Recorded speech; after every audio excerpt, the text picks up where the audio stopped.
welcome to the show. I'm Jen. My guest today is Lee Cohn, entrepreneur and restaurateur and man extraordinaire. This is definitely by far what I feel my most special guest that I've had on the show. Born and raised in Arizona, food, restaurants are important to all, families and memories and celebrations, and probably all of the ones that I have those nostalgic memories with, you created or you were involved with. So it's really great to have you here, and I just think you're a really special, creative person, and I'm excited to talk to you. Thank you. I appreciate it. No, thank you. So let's back up so people can get a little bit of who you are and sort of some aspects of your life. Fun fact, which I thought was kind of cool. So you went to prep school in Pittsburgh, and you get a roommate. And who's your roommate?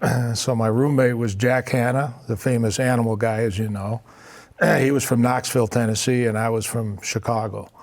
And so he knew when he was like 18 that he was going to be in the animal business. Wow. Which is, at that age, who knows what you're going to be in. Anyway, so we become, I was at his wedding 53 years ago. Wow. So we've been close for years. And when my kids were little, we went to the Columbus Zoo and in the back. And so that's been a special relationship. A new friendship, to have. With him, That's fun. I've seen those pictures of you guys together. So then you come west to ASU, another your alumni. You graduated from ASU, but you came out to play football. So what happened with the football career? Well, it was short-lived, and I was 165 pounds and got knocked out 3 times. That's one of the reasons why maybe I don't remember like I'm supposed to.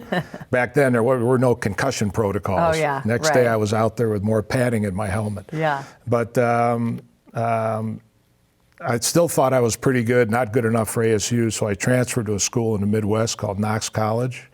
Tiny school. I played football and basketball. Realized that wasn't going to be my career. Didn't love the weather in Galesburg, Illinois, so I came back to Arizona and finished out my 5-year undergrad program. Yes. Few people are on the 5-year plan. And then you graduate and you get into the family business, which kind of led you to the next evolution of your career. Yeah. Family was in the food distribution business, selling food to restaurants, and I did that for a couple of years in Seattle and then Los Angeles.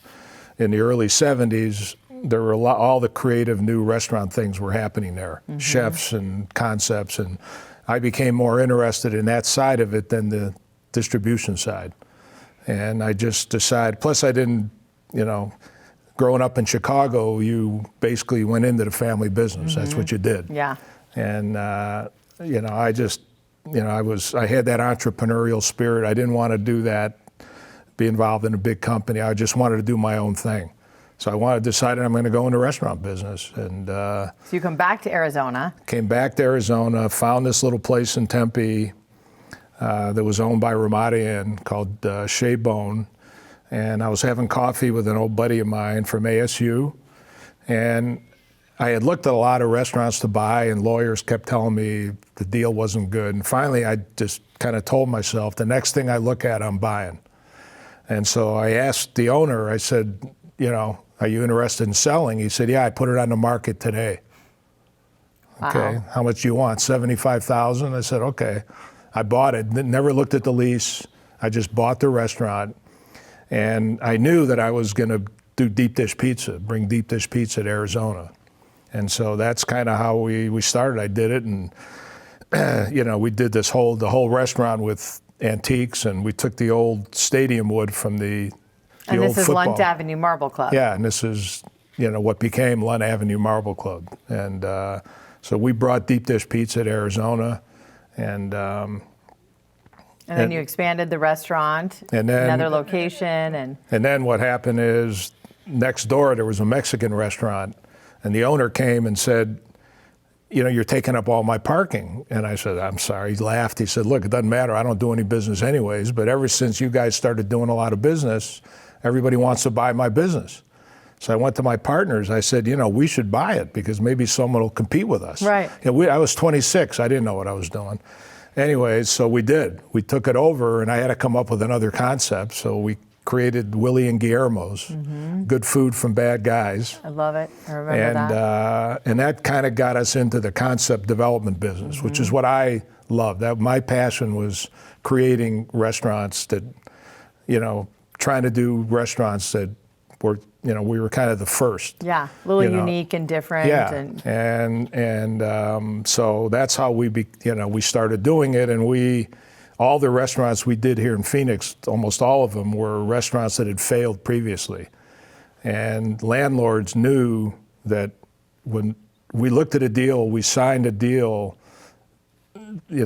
before I knew the concept, and then I would look around the neighborhood to see what's missing, Italian, we did a lot of different types of food. Well, a famous one, Lunt Avenue Marble Club was one that was very special, but also Ed Debevics. My gosh, I can picture the Ed Debevics, the layout and everything, with the jukebox, the little jukebox on the table, and the outfits they'd wear, and the shakes and everything at like Highland and 20th Street.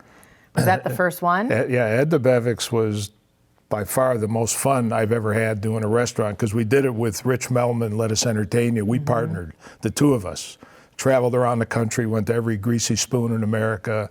That concept was so powerful. To this day, I call him Ed, and he calls me Ooze, because we created a burger called the Oozy Burger, which we never did because our partners thought it sounded disgusting. So we stopped. We never called it that. But that's how strong conceptually Ed Debevics was. Yeah, that was a lot. Oh yeah, that's a really special one. So do you have a favorite restaurant that you've helped create or be involved in that is like special to you? Obviously Lunt Avenue where we started, but I think, Oscar Taylor's and Steamers were probably Oscar Taylor's is where I did my high school graduation party. The two favorites, and I think Steamers, special because we had an unbelievable team when we opened there. Eddie Matney, who obviously became famous, and a guy named Mark Medansky was our manager, who became CEO of Del Frisco's. Oh wow! So, but everything we did, I loved all of it. So do you miss one that you wish was still around that you could go into and enjoy a meal or? That's a good question. No, I think all of them. Something unique about each of them that you could take from. Yeah. So what keeps you motivated in doing what you're doing? Because you're still going strong with consulting and being involved with restaurants and concepts. Yeah, well, I kind of, I've had three phases of my career. The first 20 years building Big Four, a lot of great people have gone on to do great things, which I'm proud of. And then I went to work for private equity, sitting on boards of big companies, helping them figure out what to buy, because conceptually I'm pretty good. That's what I'm good at. And I did that for 10 or 12 years. And then from there, I went into the advisory business with my partner in Nashville. So that's what we do now. We help emerging brands grow, do plans for them. And so, because that's what I did, and we deal mostly with founders, because both my partner and myself were founders, so we can relate to people that have 3 or 4 restaurants if they're not sure where to go. Yeah. And so that, then I just... And then you get to see kind of from either concept or where they're at to completion and launch. And yeah, we help raise capital, we help put people together, and so, for me, I just, I love working, I love the industry, and I'm still pretty healthy. Even though I got knocked out all those times, I'm still pretty healthy. And with all that restaurant experience and the value that you bring in that, you're actually starting to branch out a little bit into some other concepts that are not just restaurants, and still bringing that philosophy and way that you've helped others in the restaurant business to others in different industries. Yeah, we have our first non-restaurant client, which is Perspire Sauna out of Costa Mesa. It's a franchise program similar to Massage Envy for infrared saunas. And my partner ran 1,700 Sonic restaurants. So my partner's a franchise expert. I've been involved in a number of franchise brands as a franchisee and franchisor. So, you know, franchising is franchising, whether it's restaurants or it's the same philosophy. You've got to love your franchise partners. So I think we're pretty good at that. And same thing, it's, you know, they've been at it for 10 years and, you know, we're just helping them put the plan together, the growth plan together. And That's exciting. so it's fun. It'll be a different challenge in a way. Yeah, you know, it's much simpler than the restaurant business, I'll tell you that. Less moving parts and way aspects. less moving parts. Well, I appreciate you taking the time to be here and for helping, you know, provide environments where I have so many memories with my family and friends and, you know, celebrations, and obviously my belly and the food that I experienced there too. So Well, thank you you. for all that. I truly admire you. Yeah, so, it's been fun. Thank you. yeah, thank you for coming on the Appreciate show. it. Thank you for watching Now with Jen. We'll see you next time.